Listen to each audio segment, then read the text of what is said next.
Now, before we get started, I want to say this. Hey, Dennis, I don't want no smoke, bro. I'm just doing a response video to you and Neferkare's beef. This video is for informational and commentary purposes only. All statements made in this video are based on publicly available information and my personal response to a legal matter in which I am a defendant. Any quotes or references to any legal documents are taken directly from the public court filings and are used solely to inform my audience about the nature of the case. I respect the legal process and reserve my full legal rights to defend myself accordingly.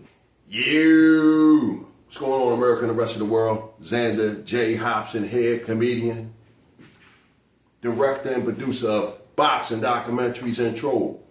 To those who need trolling, this is another episode of The Devil's Advocate, brought to you by the Brilliant Artist Movement. Folks, do me a favor, because I'm trying to grow the platform. Subscribe, like this video, share it, and by all means, leave a comment in the comment section, because I enjoy checking out the feedback from these videos that I make, as well as exchanging opinions and points of views with you all. I am currently on vacation, and it's been brought to my attention that a fellow YouTuber has ran to the authorities and sued me for $250,000.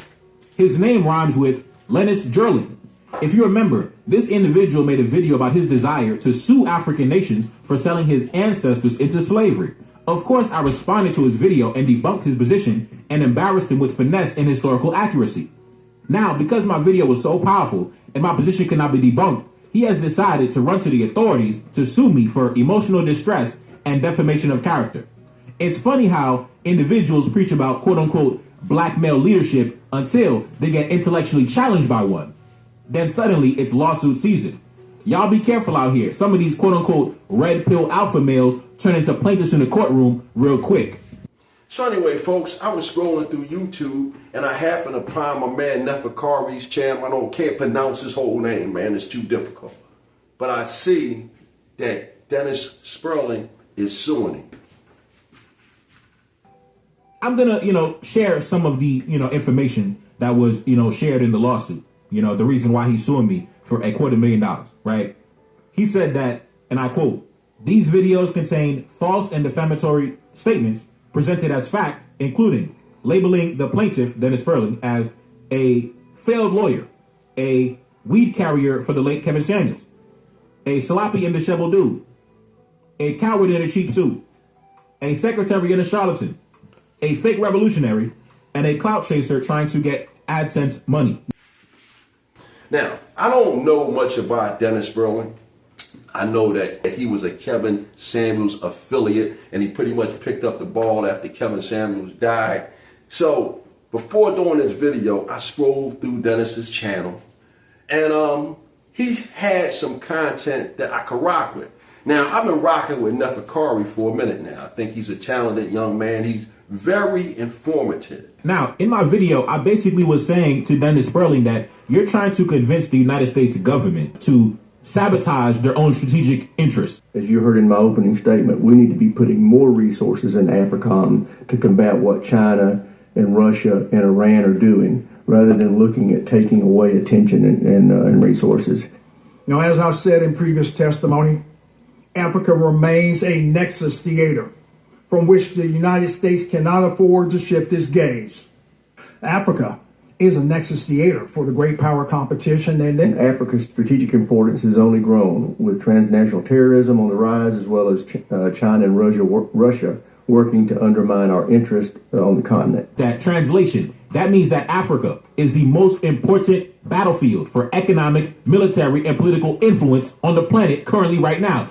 Just last year, they already lost that $100 million drone base in Niger when they got kicked out by the military government in Niger. So you mean to tell me you want the United States to sabotage their own position on the African continent because of a lawsuit that you're going to convince Donald Trump to wage against West African governments that did not even exist during the days of the slave trade?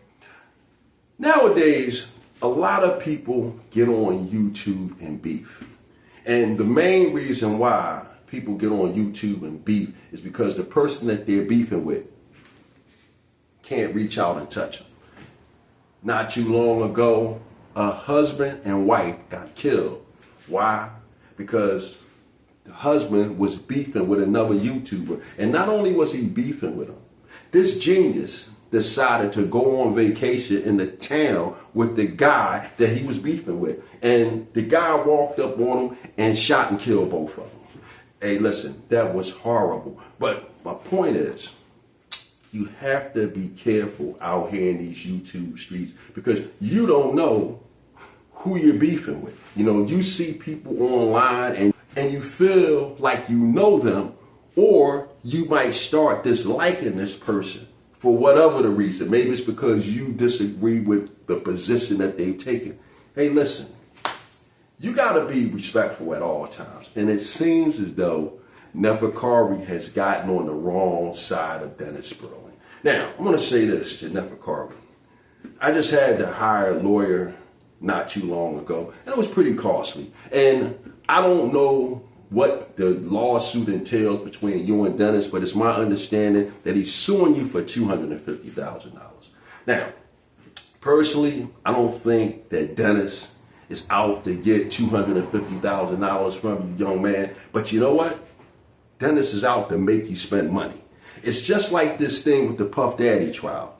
They're making him spend money. And Puff Daddy's going to end up broke. And guess what? Fighting with Dennis Spurling, young man, it might cost you some money. It might not make you go broke. But guess what? If you have to spend $1, that's $1 too much just because you had a disagreement with someone online. Tasha K got sued by Cardi B. Why? Because Tasha K was online talking slick and greasy about Cardi B. And as a result of that, she got a multi-million-dollar judgment against Tasha K. And now, young fella, you found yourself in the crosshairs of Dennis Spurling. And let me tell you something about Dennis Spurling. I don't know him from a can of paint. He's an attorney. And that means that he has friends that's attorneys. And guess what? Dennis could pick up the phone and call somebody and say, hey, man, do me a favor, man. I got this guy giving me a hard time. You mind suing him for me? And guess what? Dennis just might got to take the guy to dinner or buying drinks at the bar. But guess what? That phone call Dennis made, it might cost you $5,000, young man. So, you know, this is what I was thinking about. I don't want to drag this video out because it's not a lot to talk about. But the main thing is, I'm keeping it 100. I don't want to get on the wrong side of Dennis because I don't want him suing me. Neferkare, I rocks with you, man. You got a lot of good content. You make a lot of good, solid points. So I hope that you and Dennis can resolve this thing with the minimum amount of damage. Maybe you might want to apologize to him. Seek some legal advice, young fella, and try to take the most cost-efficient way out of this because, believe me, it's not going to cause Dennis, and it's not going to cause Dennis anything to sue you, but it will cause you a lot of money to defend yourself against Dennis. So, you know, this is what I was thinking about, and now that I thought about it and shared it with you all, hey man, I'm done with it.